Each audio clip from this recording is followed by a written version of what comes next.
kama wanadamu, wewe ukapate kuinuka zaidi tena na zaidi katika maisha yetu na katika ibada ya siku ya leo. Angalia huyo mama, angalia huyo mzee, angalia huyo kijana na hata mtoto aliye katika nyumba hii. Yesu, sisi wote tumenyenyekea chini yako. Inuka tena zaidi na zaidi Jehova, unapotuponya nafsi na hata mwili, na unapotuimarisha tena na hata kimwili Mfalme. Asante kwa wema wako na fadhili zako. Asante kwa sababu ya ibada hii. Asante kwa sababu ya waimbaji. Na asante Jehova kwa sababu ya wanaocheza vyombo katika nyumba hii. Asante kwa sababu ya asha na security katika hii nyumba.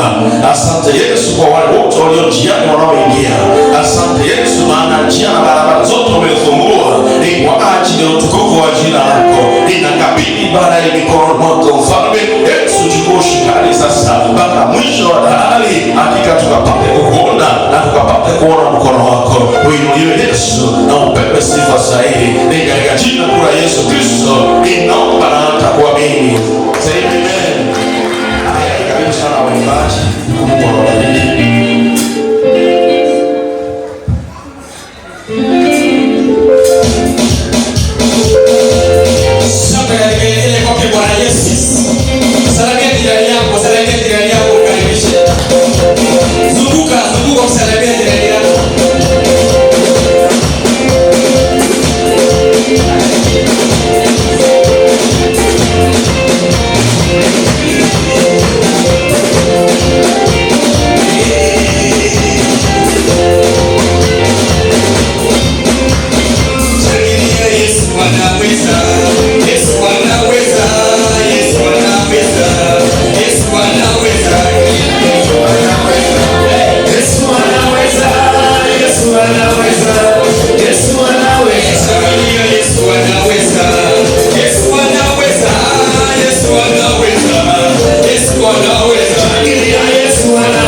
najua kwamba uko na tarajio, uko na kitu ambacho unahitaji Mungu akakutendee mwaka huu wa 2026. Uko na kitu ambacho umetamani siku mingi, maybe ni 10 years ago, ama ni 5 years ago, ama ni 3 years ago, umetamani Bwana akaweze kutendea kitu.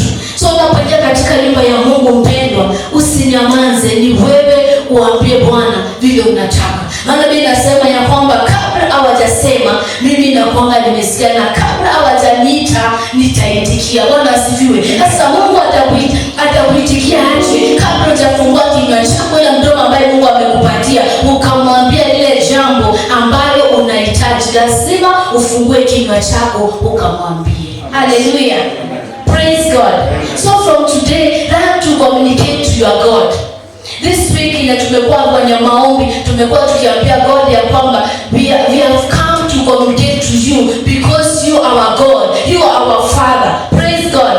Sasa usipoongea na Mungu wako atakujibu aje?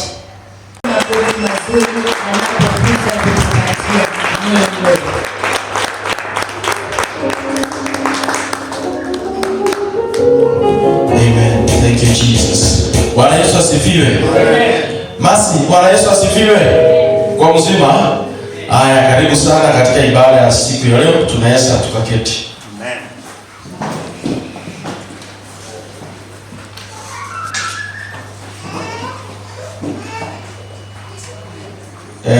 Ni siku nyingine njema ambayo ni Mungu ameiandaa ili tukafike katika nyumba yake na tukapate kumtumikia.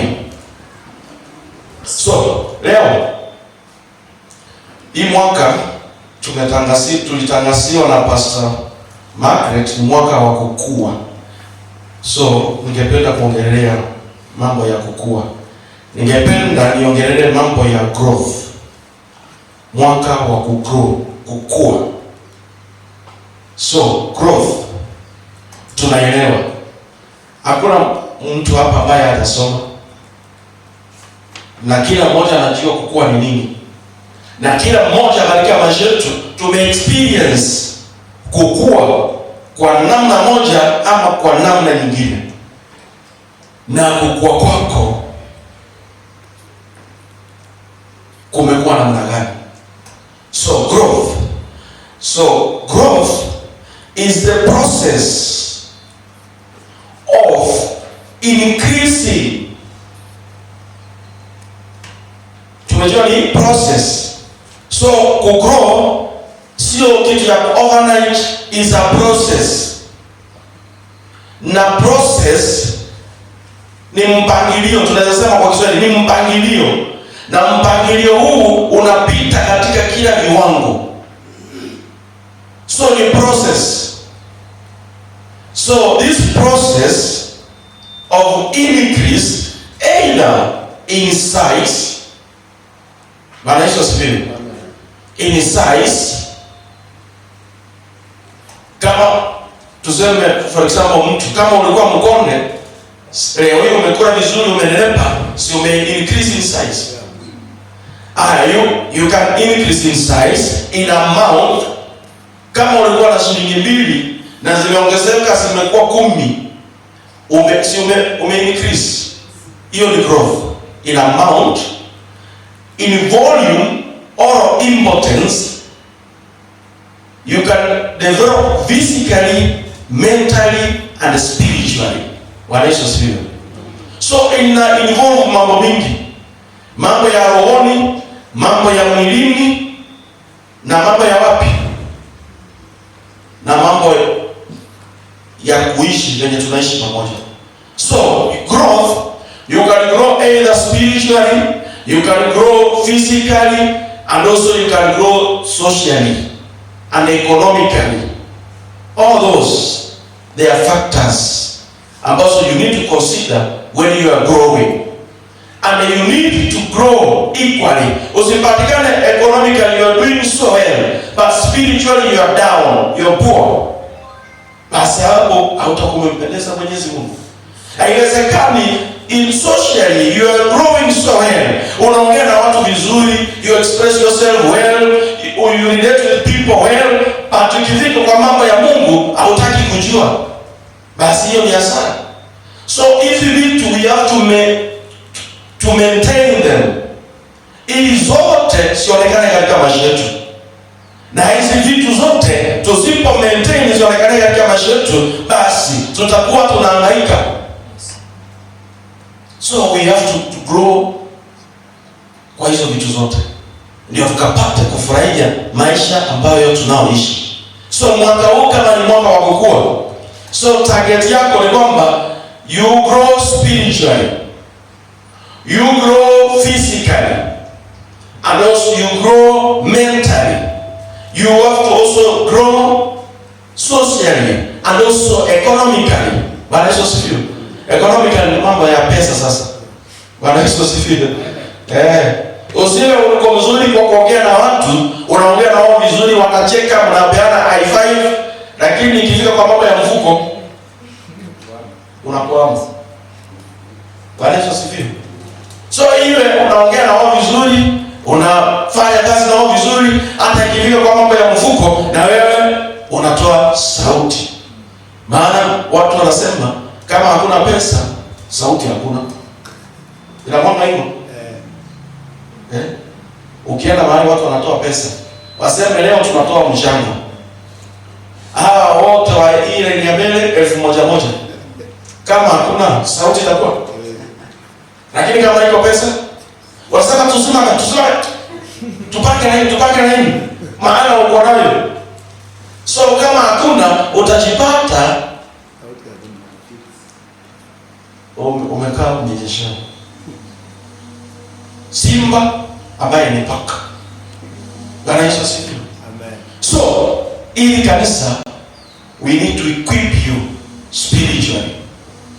And we need to teach you how you can grow physically. And we need to teach you how you can grow economically and also socially. Ili mahali unapokaa na watu unaokaa na wao wasikuangalie waseme huyu ni mtu mbaya, huyu asalimii watu, huyu haongei na watu, huyu mambo yake haijulikani.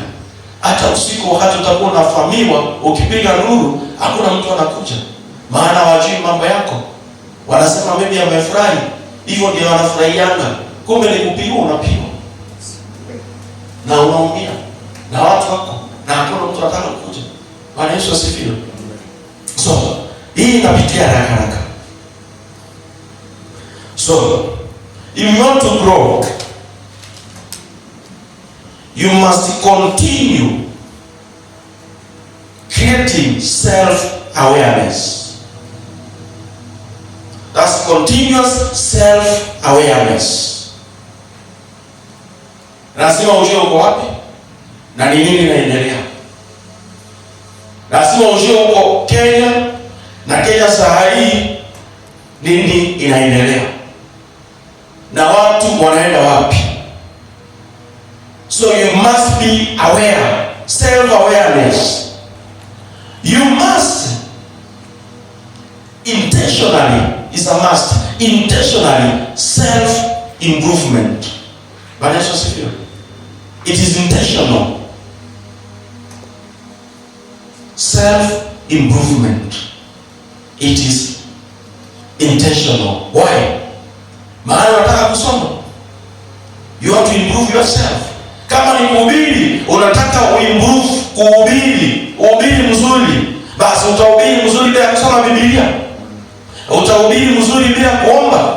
Yes. So, it is intentional.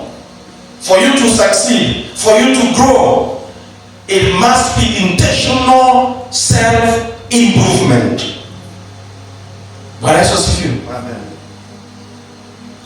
And it must be where the environment favors that improvement.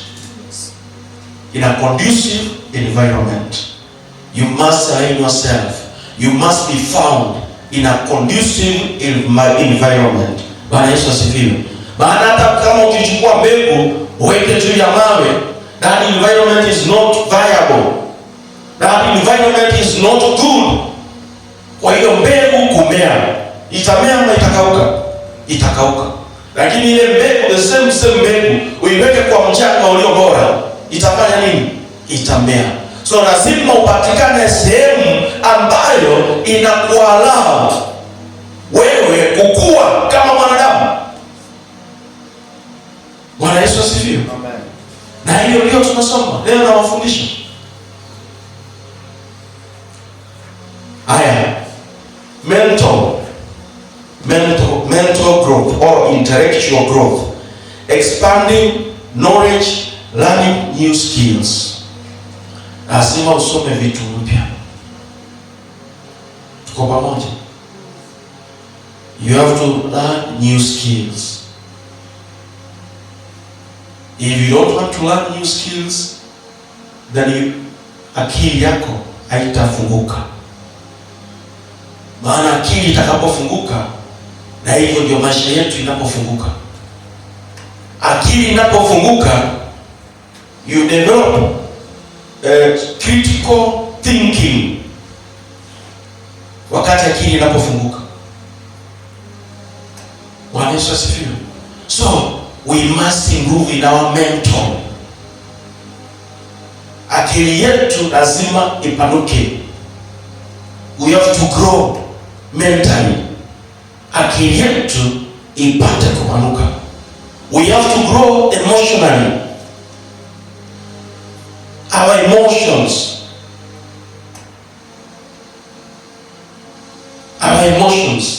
How we express our feelings effectively. Those are emotions. Wewe ni mtu ambao ukikasirika unabeba kisu, unaua watu. Emotionally you are not good.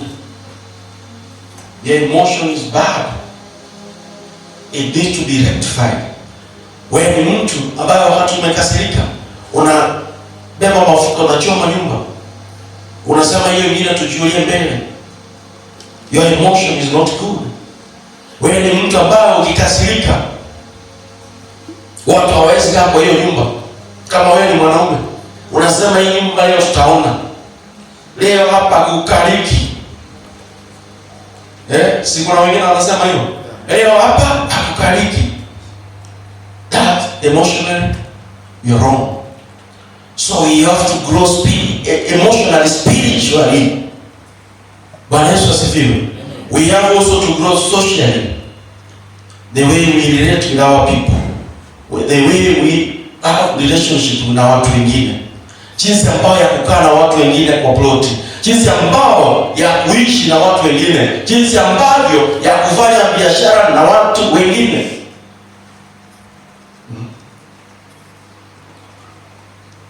Usiwe unaongea maneno ambao kwa watu wengine inawafanya wasikie ni kana kwamba they don't belong to that group.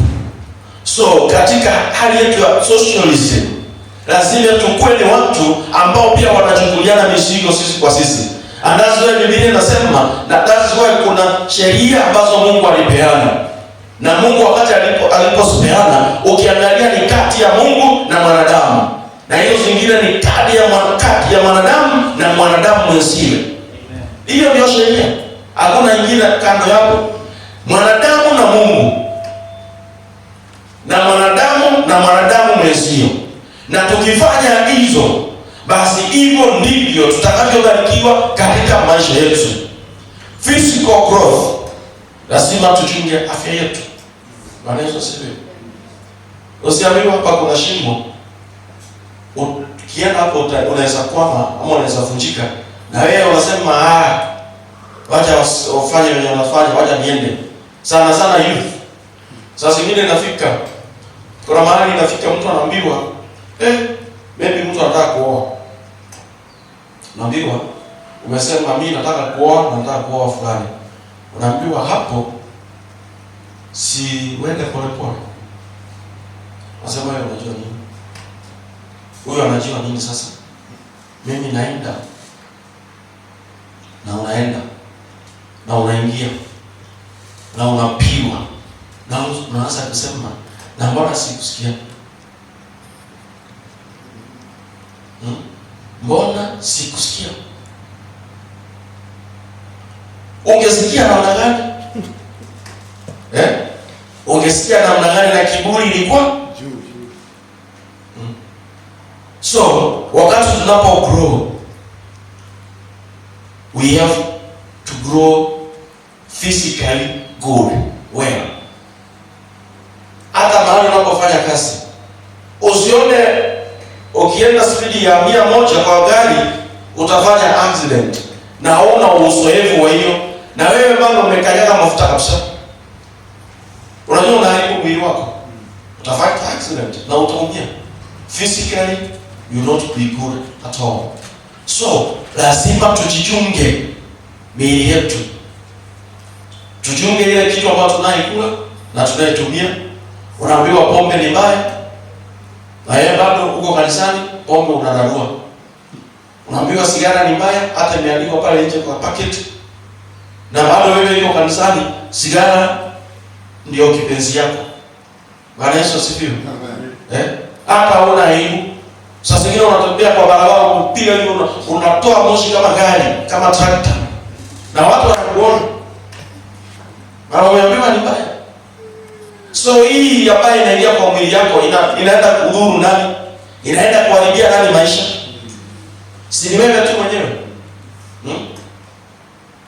So lazima tujunge ile vitu ambayo tunayotumia, ile vitu ambayo tunayokula na jinsi ambayo tunavyoishi.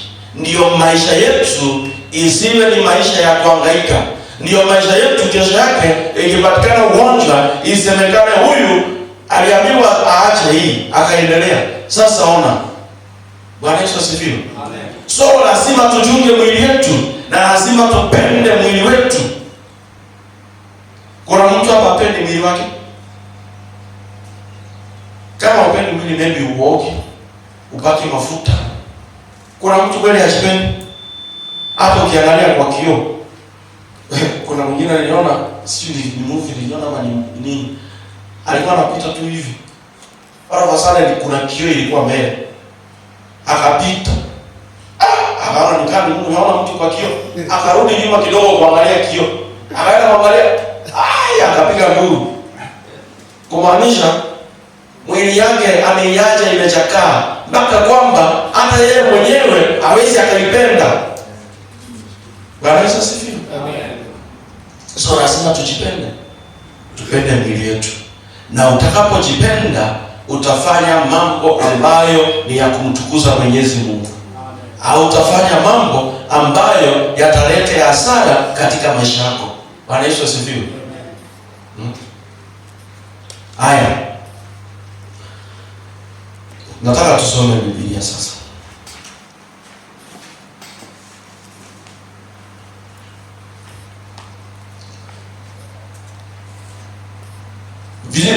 Vitu ambavyo unafaa kuangalia ndio ujue kama you are growing. Sasa nimekuwa mwalimu, sikuwa mwalimu. Factors to consider. See factors. Yeah. So that you can see that you are growing. Your mindset. Sasa akili yako inafikiria nini? You have to set your mind well. Kuna wengine hapa sasa anafikiria wenye alitoka kwa nyumba. Kuna sasa mwingine anafikiria ile duka. Ile duka leo ingefunguliwa tungeuza. Kuna mwingine sasa maybe maziwa iko kwa duka. Anasema na ile makate sitaharibika leo. Na hapo kanisani.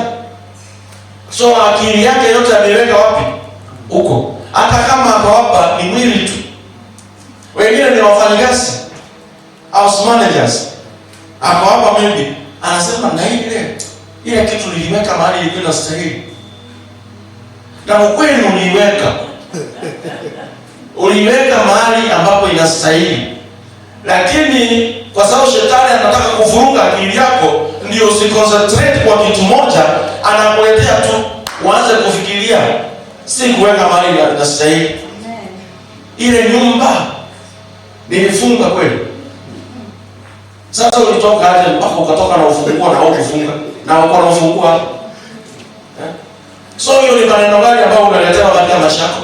Ni maneno ya kutaka kukuondoa katika uwepo wake Mwenyezi Mungu. Ni maneno ambayo yanataka kukuhangaisha ili akili yako isisimame imara na iangalie mbele na imtukuze Mwenyezi Mungu. Bwana Yesu asifiwe. Na hivyo ndivyo shetani anakujanga. Hivyo ndio anakujanga. Umekati unasikia anakuambia kwa masikio au kufunga ile nyumba. Ndio ile nyumba au kufunga. Ni kama hiyo mlango hata uliacha ikiwa wazi. Sasa unaanza kukuwa na stress. Wakati unataka kwenda kubarikiwa, unaanza kukuwa na stress. So we must set our mind if we want to grow. Unataka gari? You have to set your mind towards that. Unataka nyumba? You have to set your mind towards that. Na usijaribu mtu yoyote asikuletea habari yoyote. Kama unataka gari, usikubali mtu yoyote akuletea habari akwambie gari siku hizi zinaua watu. So what? Kwani mimi ndio naenda kuuliwa? Na hao wengine wako nazo kwa barabara mbona watakufa? Kwani mimi ndio nikinunua nikufe? Hata unataka kununua pikipiki. Pikipiki siku hizi watu unaona watu ukienda Kenyatta mguu iko juu. Wao ni wao. Na mimi ni mimi. Na mimi nimeokoka. Ninamjua Mwenyezi Mungu. Ninamtumikia Mwenyezi Mungu. Na niko na imani. Kwa hivyo nitanunua. Bwana Yesu asifiwe. Amen. Wanataka kuuza nguo. Siku hizi watu wanauza nguo ni wengi. Hata huwezi kununuliwa. Hivyo moyo inakufa. So akili yako umeiseti vizuri, lakini mtu ametokea mahali, maana shetani hawezi akaja yeye mwenyewe, atatumia yule mtu ako karibu na wewe. Yes. Bwana Yesu asifiwe.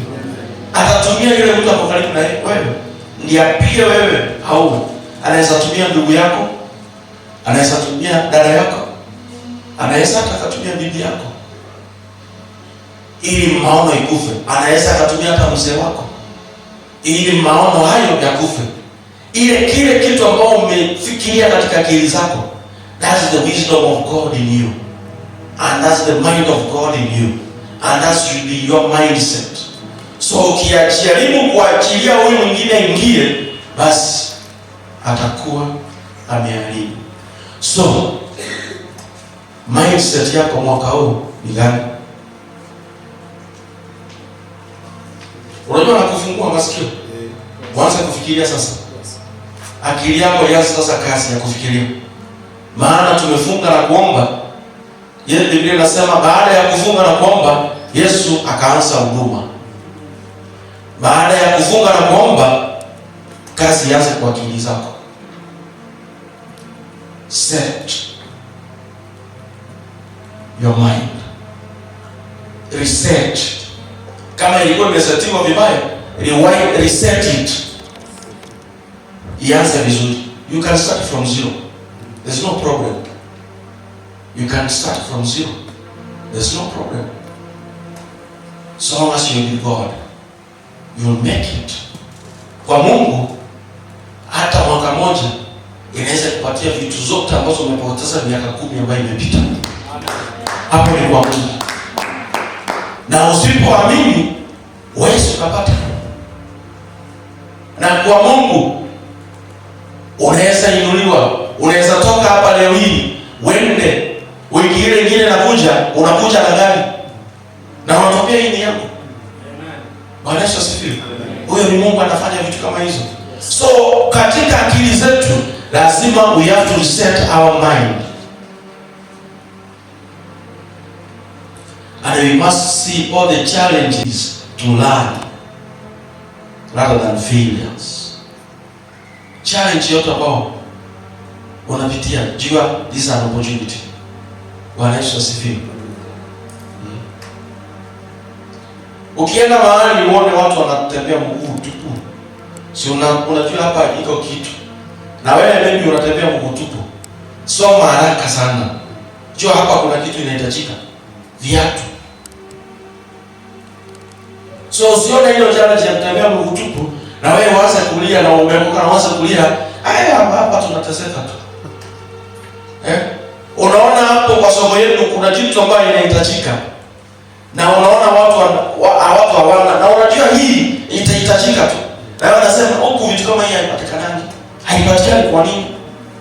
Kama haipatikani mbona basi wewe ni kama unaitaka. Sasa unaitafuta wapi? So hapo mnatafuta tafuta kuja nayo usa hapa. Hii ni mwaka wa 2026. So kila challenge ambayo tunaona katika maisha yetu tuone is an opportunity for us to grow. In every challenge that we see, that's an opportunity for us to grow. Number 2, tumesoma mindset. Number 2, set goals.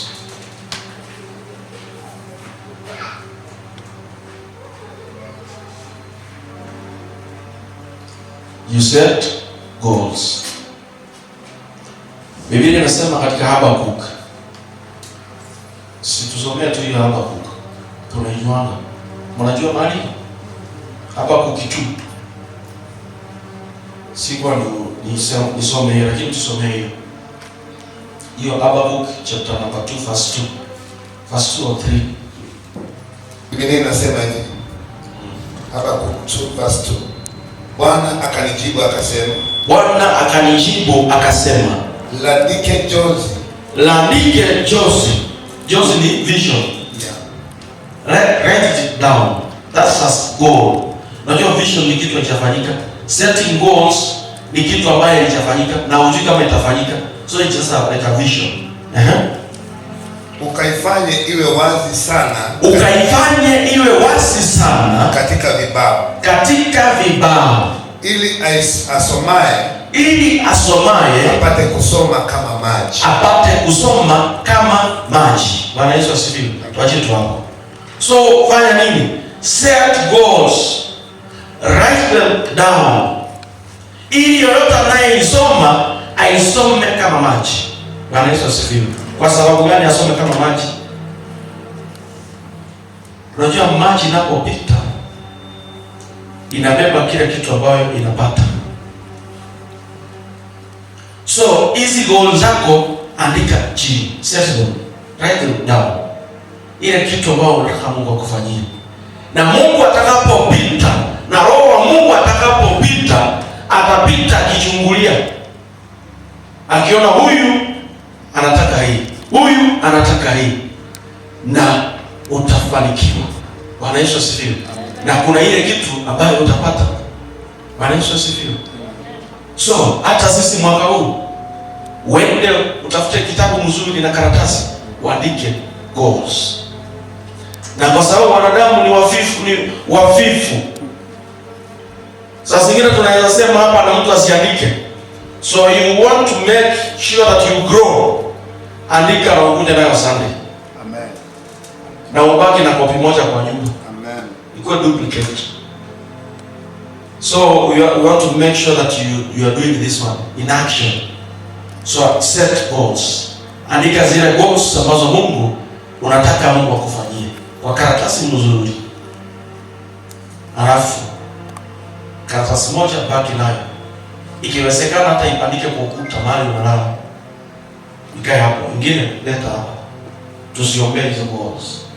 Na Mungu akubariki. Bwana Yesu asifiwe. When you establish clear, specific, measurable, achievable, relevant and time-bound goals, provides a roadmap for progress and help track development over time. Bwana Yesu asifiwe. They must be time-bound. Ndio sababu tumesema mwaka. Kama mimi wakati niliokuwa niliandika kwa goals, nilikuwa nafaa tu nikamwambia Mungu, mimi nataka mimi ni kitu ya kwanza na usinichekelee. Niliandika ile kitu nataka Mungu anisaidie ni suti. Hiyo ndio niliandika. Nikuwe na suti nzuri na kiatu ile sharpsuit. Nifange na tai nzuri. Nipendeze kwanza. Watu wakiniangalia wanafurahia. Amen. Bwana Yesu asifiwe. Unajua usipovaa vizuri mtu akikuangalia hata furahia. Lakini unapovaa vizuri mtu anakuangalia anafurahia, anasema huyu ako sawa. Hata kama uko sawa, mtu anasema huyu ako sawa. Amebarikiwa. Na watu wakisema hivyo umebarikiwa. Amen. Maana watu ndio wataka wakubariki. So nikamwambia mimi nataka ninunue suti. Hiyo ilikuwa namba 1. Katika zile vitu ambavyo nilikuwa nataka. So ile siku nilinunua within hiyo mwaka nikaenda nikamark hiyo register yangu tick. Bwana Yesu asifiwe. Unaandika present suit present tick. Ile ambayo sikupata Mungu alikuja kuipeana baadaye. Bwana Yesu asifiwe. Those goals must be time bound. Ni ya mwaka huu. So zile vitu ambao unataka Mungu akufanyie, wewe andika chini zote. Amen. Na ukapata kuziombea. Naye Mungu atasifanya. Bwana Yesu asifiwe. Amen. So, we must learn from experience. We must learn from experience. We use both success and setbacks as opportunity for learning.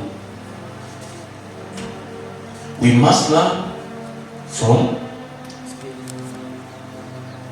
Tuko pamoja? From experience. Kama leo umepita kwa hii barabara ukapiwa ngeta saa 2 ya usiku, kesho utapita tena kwa hii barabara saa 2. So you have learned from the experience. So you don't want to experience what you experienced yesterday night. Yes. So you will avoid it. Bwana Yesu asifiwe. Amen. So even us, hii mwaka lazima we must learn from our experiences and our setbacks, and from those we must create opportunity ya kuinuka tena. Bwana Yesu asifiwe. Leo hii umeenda ukanunua nguo ukajaribu kuuza nguo type fulani, haikuuzika, biashara ikaanguka. After 1 month tena utaenda ununue zile nguo, utaenda ununue zingine. So you have learned from that setback. Bwana Yesu asifiwe. You must be in a supportive environment, surrounding yourself with positive people. Lazima watu ambao wanaokuzunguka wawe ni watu ambao wanakwambia jipe moyo, jipe moyo, tia bidii, Mungu atatenda, mtumaini Mwenyezi Mungu. Sio watu ambao wanakwambia hiyo imefanyika, kuisha sasa, wewe yako kuisha. Sio hao watu, sio watu ambao wanakwambia hiyo haitawezekana. Sio watu ambao wanakwambia hapo sisi tulijaribu tukashindwa, kama wewe ndio utakayeweza. So you must avoid those people. Amen. And be with positive people. When you wanafikiria positively, positive energy. Yenye hata wewe wakiongea na wewe unasikia kweli I can do it. Bwana Yesu asifiwe. Amen. Si mtu ambaye akiimba hapa anakwambia wewe hutawezi kuimba. Ile kuimba unajua ni ngumu sana. No, ni mtu mwenye anakwambia hata wewe unaweza ukaimba. Kweli unajisikia kweli unaweza. Hata kama hujui kuimba, ukipatiwa mic sauti itatoka. Bwana Yesu asifiwe. So lazima tukue na watu ambao wanatutia nguvu. Watu ambao wanatuambia inawezekana hata kama haiwezekani. Bwana Yesu asifiwe. Anakwambia inawezekana hata kama haiwezekani. Kuna example moja, rafiki wetu mwingine alikuwa anasema kwa madhabahu. Kanisa lingine ikasema wakatangaza tunataka mtu wa kucheza keyboard apewe kazi kanisani, awe akipewa mshahara. Watu waka-apply wengi. Hata mwenye wako anajua kucheza keyboard aka-apply. Kwa sababu is positive. Anataka hata yeye acheze na ajue kucheza. Aka-apply. Watu wakaenda wakafanywa interview. Guess what? Yule mwenye wako anacheza keyboard akapita interview. Maana walikuwa kwa interview walikuwa wanaambiwa, wewe eleza vile unaweza cheza keyboard. Yaani ueleza tu, hakuna keyboard ya kucheza, eleza.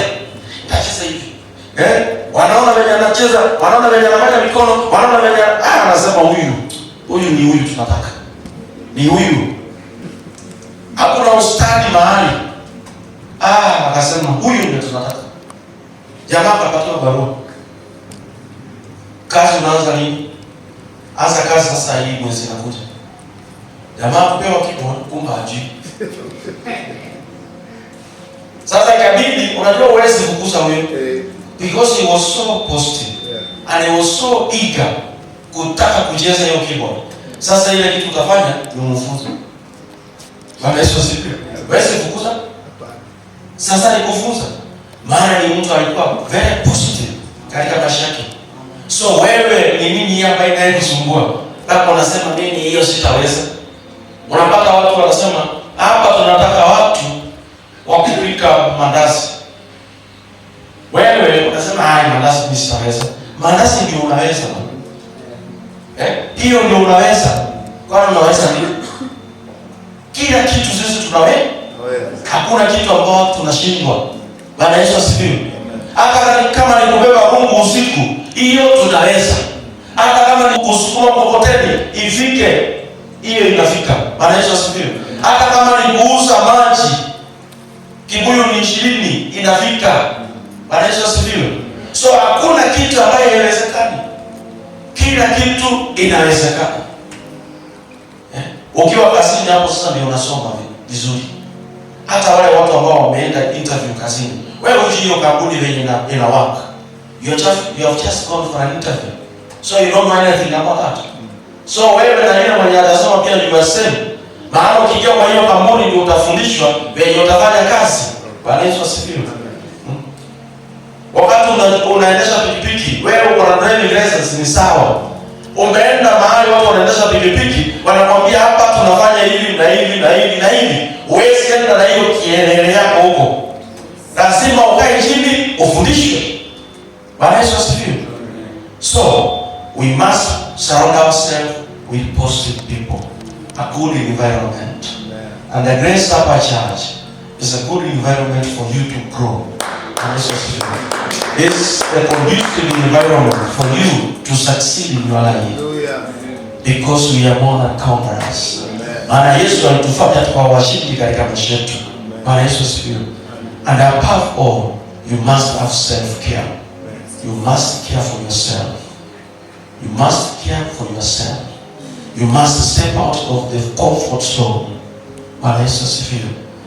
Embracing new experiences and the challenges even when they are uncomfortable. Bwana Yesu asifiwe. Even when they are comfortable, just embrace them and take them and you will grow. Bwana Yesu asifiwe. Luke chapter number 2 verse 52.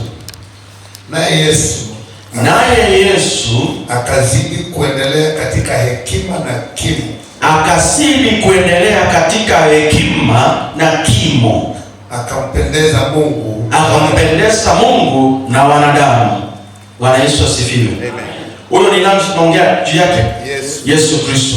Akazidi kuwa katika kuendelea katika hekima na kimo, na kisha akampendeza Mungu na mwanadamu. Hiyo vitu yote nimefundisha iko hapo. For your fast. So, and Jesus increased in wisdom and in stature and in favor with God and man. Yesu akaendelea kukua in wisdom, that is spiritual growth. Wisdom, that is spiritual growth. And the stature, that's physical growth, kimo. Akaendelea kukua katika kimo. Akawa katika kiroho na hata katika kimo mwili wake ikaendelea kukua. Bwana Yesu asifiwe. Sio nimefundisha yote hapo? Na akaendelea alinivema with God and man. So na akawa na uhusiano mzuri na Mungu Baba na mwanadamu. Bwana Yesu asifiwe. So hata sisi kama Yesu, hiyo ndio process ya growth. That's the process of growth. Kama that was the process of growth, then that process we must also experience it in our lives. Amen. We must grow spiritually, we must grow physically, and we must grow socially. Bwana Yesu asifiwe. Ndio tukapate kupendeza. Na Yesu alipoendelea kukua hivyo, basi akapendeza mbele za Mungu na akapendeza mbele za wanadamu, ijapokuwa wachache ambao walikaidi wakamweka katika msalaba, Yesu akapendeza na ikaonekana inafaa. So hata Mkristo ambaye uko leo hii mahali hapa, ninakwambia kwamba lazima pia ujitayarishe kukua katika kimo, kuzidi kukua katika rohoni na kuzidi kukua katika kushirikiana na watu wengine. Bwana Yesu asifiwe. Lakini kuweni katika neema na katika kumjua Bwana wetu na Mwokozi Yesu Kristo. Utukufu na uwe na yeye sasa na na hata milele. Na uwe na yeye sasa na hata milele. So tunapoendelea kukua, lazima tufanye nini? Tukue naye Yesu Kristo katika maisha yetu. Maana yeye ndiye atakayefanya tukue. Hatutaweza kukua sisi peke yetu. Tunahitaji Yesu Kristo ndani ya maisha yetu, ili tunapokuwa tuendelee kukua pia ndani yake. Na tunapokuendelea kukua ndani yake, ili tukapate hekima na maarifa inayostahili katika maisha yetu, ili tukapate kupanuka na tukapate kuendelea zaidi na tukapate kuonekana tunainuka zaidi. Bwana Yesu asifiwe. Amen. Tusome Philippians chapter 1 verse 6.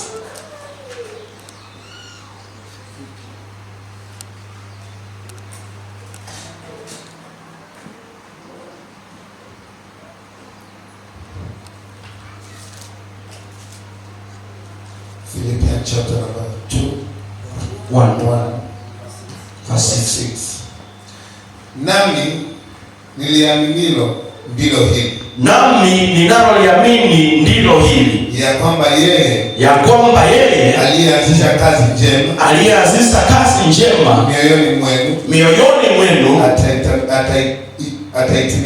ataitimiliza hata siku ya Kristo Yesu. Bwana Yesu asifiwe. So ile ambayo tunaloliamini ni kwamba yule ambaye alianza kazi hiyo nzuri ndani ya maisha yenu, yeye ndiye atakayekuwa na ninyi mpaka ikamilishe, mpaka ile siku ya Kristo Yesu atakaporudi. Bwana Yesu asifiwe. So kazi nzuri ambayo ameanza ndani yenu ni gani? Hiyo biashara ambayo umeanza kufanya ni kazi nzuri. Bwana Yesu asifiwe. Hiyo kazi ambayo umeanza kufanya ni kazi nzuri. Hiyo huduma ambayo umeanza kufanya ni kazi nzuri. So ambaye tunayemwaminia ni Yesu Kristo. So Yesu Kristo akiwa ndani ya hiyo kazi, basi ataikamilisha. Amen. Bwana Yesu asifiwe. Amen. So usiogope. Be positive. Usiogope. Hiyo kazi itakamilika na mwenye aliyeanzisha. Na iko na mwenyewe. Na mwenyewe ni Yesu Kristo. Kazi ya kuamini, Yesu ndiye alianza. So wewe endelea. Hata kama watu watakucheka, hata kama watu watasema nini, wewe endelea tu kumwamini ambaye ameanza hiyo ndani ya maisha yako. Wewe endelea kumwamini Mwenyezi Mungu na uendelee kumtumikia Mwenyezi Mungu na uendelee kufanya kazi zako ambazo Mwenyezi Mungu ndiye ambaye amezianza ndani yako, naye atakamilisha kwa wakati ule ambaye atakaporudi. Bwana Yesu asifiwe. So usitiwe woga na mtu yote. Mtumaini Yesu na mtegemee Yesu. Na mwangalie Yesu katika maisha yako. Iwe katika ndoa, iwe katika biashara, iwe katika kazi, iwe katika huduma. Wewe jua tu kwamba kuna Mungu juu mbinguni. Amen. Naye ndiye anayeangalia. Naye ndiye anayepeana. Bwana Yesu asifiwe. Amen. Aya, 2 Timothy chapter number 3 16 to 17.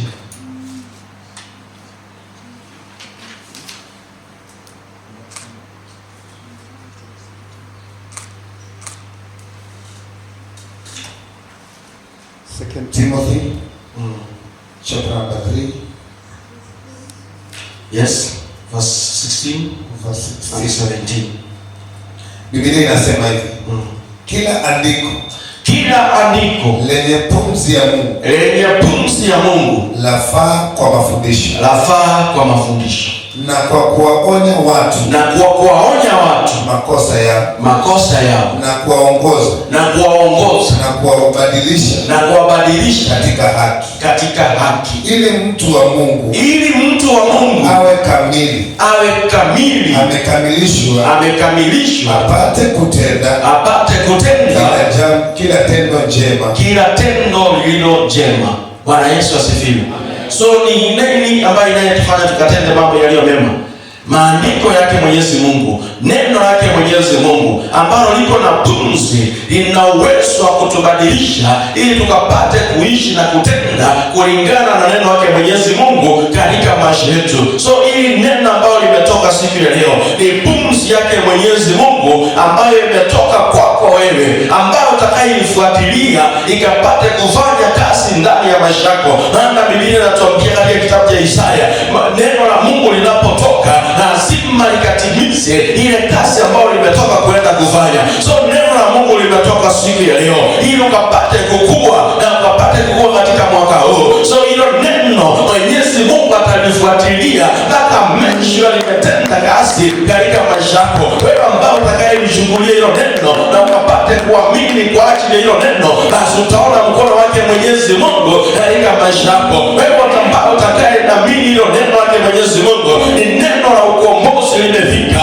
ni neno la kutusaidia ili tukapate kupanuka. Hapo mahali ulikuwa umeona umekwazika, hapo mahali ulikuwa umeona ni kama umefika mwisho, hapo mahali ulikuwa umeona ni kwamba hautaweza, neno lake Mwenyezi Mungu limekuja kukuambia kwamba hakika unaweza. Hapo mahali ambapo umeona haungefika, neno lake Mwenyezi Mungu limekuja kukuambia kwamba utafika tu mahali pale, ila tu mwamini Yesu. Hivyo ndivyo utakavyofaulu katika maisha yako. Na usipomwamini Yesu, utakuwa tu unasikia watu wakiongea, utakuwa unasikia watu wakisema, utakuwa unasikia watu wakisema mimi nilienda, utasikia watu wakisema mimi nilifika, utasikia watu wakisema mimi niliona mkono wake Mwenyezi Mungu, lakini wewe mwenyewe huo mkono hujauona wala hujasikia wala hujui hata harufu yake katika maisha yako. Lakini wewe ambao unayemwamini Mungu, wewe ambao unayechukulia neno lake Mwenyezi Mungu kama neno ambao limekuja ni kwa ajili ya ukombozi wako, kama neno ambao ni pumzi, maana katika hilo neno hapo ndipo Yesu Kristo yuko. Maana Biblia inatuambia pale mwanzo kulikuwa na neno, na neno lilikuwa pamoja naye Mungu, na neno likawa Mungu, likageuka likawa mwanadamu. Hiyo neno linapoingia ndani yako, maisha yako inabadilika. Hiyo neno linapoingia ndani yako, unapata neema mpya. Hiyo neno linapoingia ndani yako, hata kama kulikuwa na magonjwa, mwili inapokea uponyaji. Kama leo hii ninaona watu wengi wanaponywa katika mwili wao, maana neno la Mungu limeingia ndani yao, linawabadilisha, linawabadilisha, linawabadilisha maisha. Maana ni neno la ukombozi, na mwili ikibadilishiwa maisha, afya ikiwa, amani ikiwa, na ulinzi wa Mungu ukiwa ndani yako, hivyo ndipo mwanadamu alivyo na nguvu ya kufanya kazi ili afanye kazi. Maana Biblia inatuambia yeye ndiye anayetupa nguvu na uwezo wa kufanya kazi. Katika kitabu cha Deuteronomy chapter number 8 verse 18,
Yesu na ajili ushindi katika maisha yao. Na ajili neema, walinde Baba na watetee. Wapiganie Yesu na hai. Sauti hiyo wanaposikia waone mkono wako na ukombozi wako katika maisha yao. Yesu na ajili malaika wako ulinzi juu ya watu wako wote usiku na hata mchana. Asante Baba Yesu na tunasema thank you Jesus. Thank you Jesus. Bwana Yesu asifiwe. Jesus. Ndio tunakwenda juu tunapoabudu. Thank you Jesus. Unaweza, unaweza, unaweza Bwana. Unaweza, unaweza, unaweza, unaweza.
katika maisha yetu.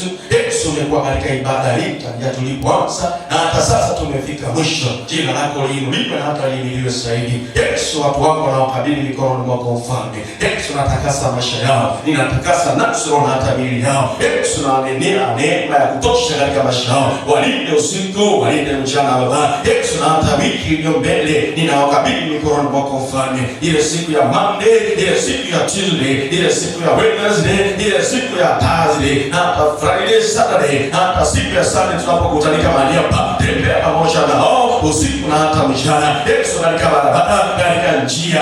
Yesu, ukapate kuwa pamoja nao. Walinde Yesu, wape kibali, wape neema na wape ushindi unaotokana kwako. Yesu, na achia neema yako juu ya maisha yao, na achia ulinzi wako juu ya maisha yao, katika biashara, hata katika kazi wanazofanya. Nina wito wapate kuonekana na wapate kutamalaki ndani ya maisha yao. Maana kwa Mungu nikisema ni wewe tu. Uinuliwe Yesu, na upewe sifa zaidi. Neno lako likapate kutembea, lifungue kila mmoja katika ndoa, hata katika manyumba zao, na wazee wanapotoka na kurudi, Yesu wapate kwa pamoja nao, na wamama wanapotoka na kurudi, hata watoto wanapoenda mashule, Yesu wapate kwa pamoja nao. Ninaitisha neema yako juu yao, uzima na amani yako Mfalme iwe ni sehemu yao, ni katika jina la Yesu Kristo ninaomba na hata kuamini. Amen, amen, amen. Pia Bwana Yesu Mungu akubariki sana. So wamama mtabaki kwa wamama, wazee kwa wazee, vijana pia wabaki kwa vijana wenzao. Jesus Christ and the love of God and the fellowship of the Holy Spirit be with us now and forevermore. Amen. Amen. God bless you.